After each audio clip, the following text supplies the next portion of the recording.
Hi, Kathy Pecora with Atlanta Area Property Management. Today I want to talk a little bit about move in and move out and your tenancy and what you can hope to recover at the end of the term. The first thing you need to do is understand what the wear and tear laws are in Georgia. Sometimes they get a little squishy, but generally the idea of wear and tear is that when a person moves into a home, there are just certain activities that may wear out your property. For example, if you have carpet in the living room, and in order to get from the front door to the kitchen, you walk a certain path. Well, at the end of a year or 2 years, when you've done that, and maybe the whole family has done that, there's going to be a lot of wear on that carpet. And you cannot charge the tenant for that because the courts consider that wear and tear. Hanging pictures on the wall is also considered wear and tear, but there are some guidelines that you can set in place. For example, when in our lease, we specify that you can't use nails and screws to hang up pictures, that you have to use these things called monkey hooks. They're like these little J-shaped hooks, or these other product called hook, which are those gold picture hangers, and some of them can hold up to 100 pounds. So if you were to use 2 or 3 of them, the point is that they make very tiny holes that don't really mess up your walls. You can easily come in and patch them and not have to worry about these big gaping holes. When you go to paint, when you patch and you paint, you can't really just spot paint because paint never matches. I think it's a law or something.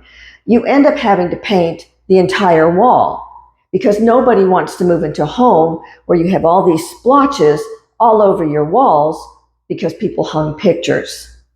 So that's what we require. If they use large nails or screws, then we tell them in the lease, we're going to have to paint that whole wall, and it's going to cost you at the current market rate.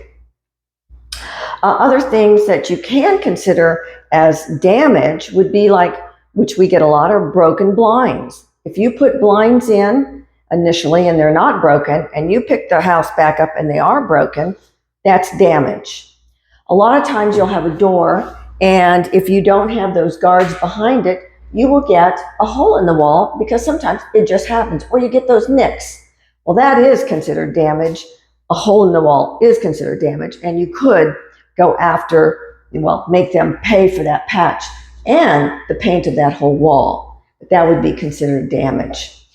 So there are some things that you can consider damage, but there are a lot of things that are wear and tear. One more wear and tear thing that a lot of people don't realize: when you put a couch up against the wall and when you move it, you have that line of like discoloration. That is considered wear and tear. You cannot tell the tenant, look, I got to paint that whole wall because look at the line you left. Same with the bed, things like that. That is considered wear and tear. So what do you do to protect yourself? What you're going to do is make sure that you have a move-in or a move-in condition report. You want to have photos on it, and you want to make sure that if there's anything on there that, let's say there's a mark on the floor, that you've marked it. You've said, hey, there's a mark on this floor, or at least you have enough pictures on that mark to identify where the mark is and that there is one. What will happen is, when you put this together, you can use something like Word and add pictures to it, or you can use, there's plenty of inspection report programs, apps that you can use on your phone. The one we use is one called Z Inspector. We've also used Rent Check, and there's just any number of them.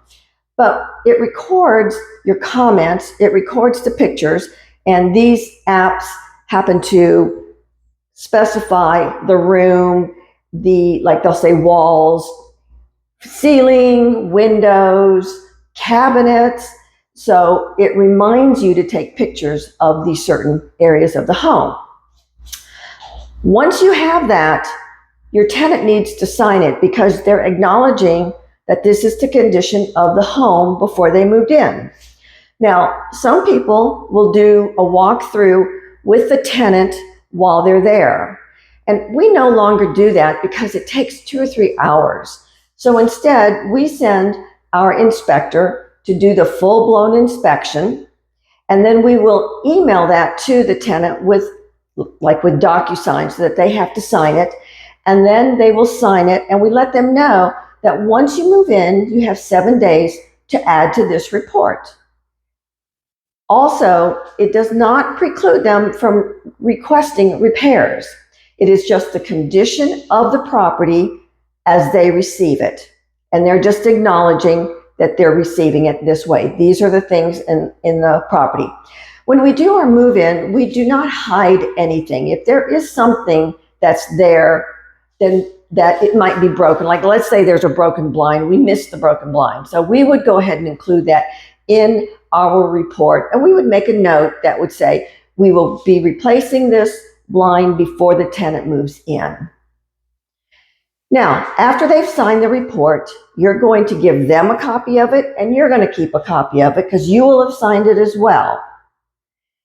It goes into their record. Now, a year, 2, 3 years later, when they are ready to move out, now you're going to do a move out condition report. We do not do a move out with the tenant there either. They go ahead and move out. They have to leave the property the way they want us to do the move out. So that's what we tell them. When you move out, the way you leave the property is what we're going to record in our move out report.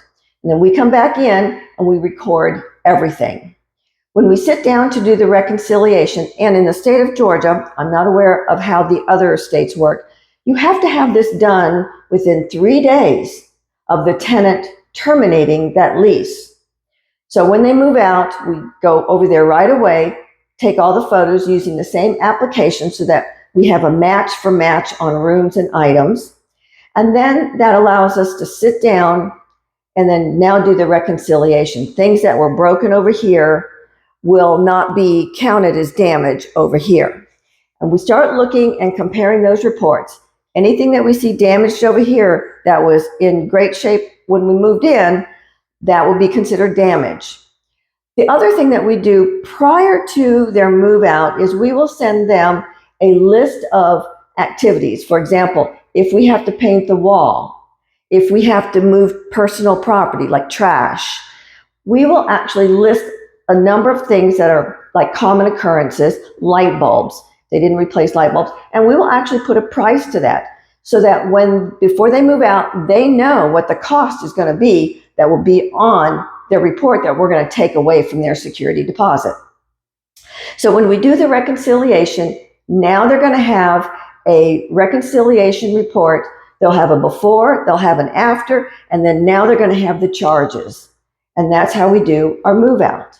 So now it's very important that you do your move in as close to the time that the tenant's going to move in, and you do your move out almost immediately as soon as they move out. In the state of Georgia, you have those 3 days. You do that reconciliation, and then you let the tenant know what they can expect to receive. It is very vitally important because if the tenant disputes what you say in the report and they take you to court, you will need the proof. And the proof is in the before and after pictures that you can then compare and tell the judge, hey, this is the way they left it. So I hope that helps you with your move in and your move outs.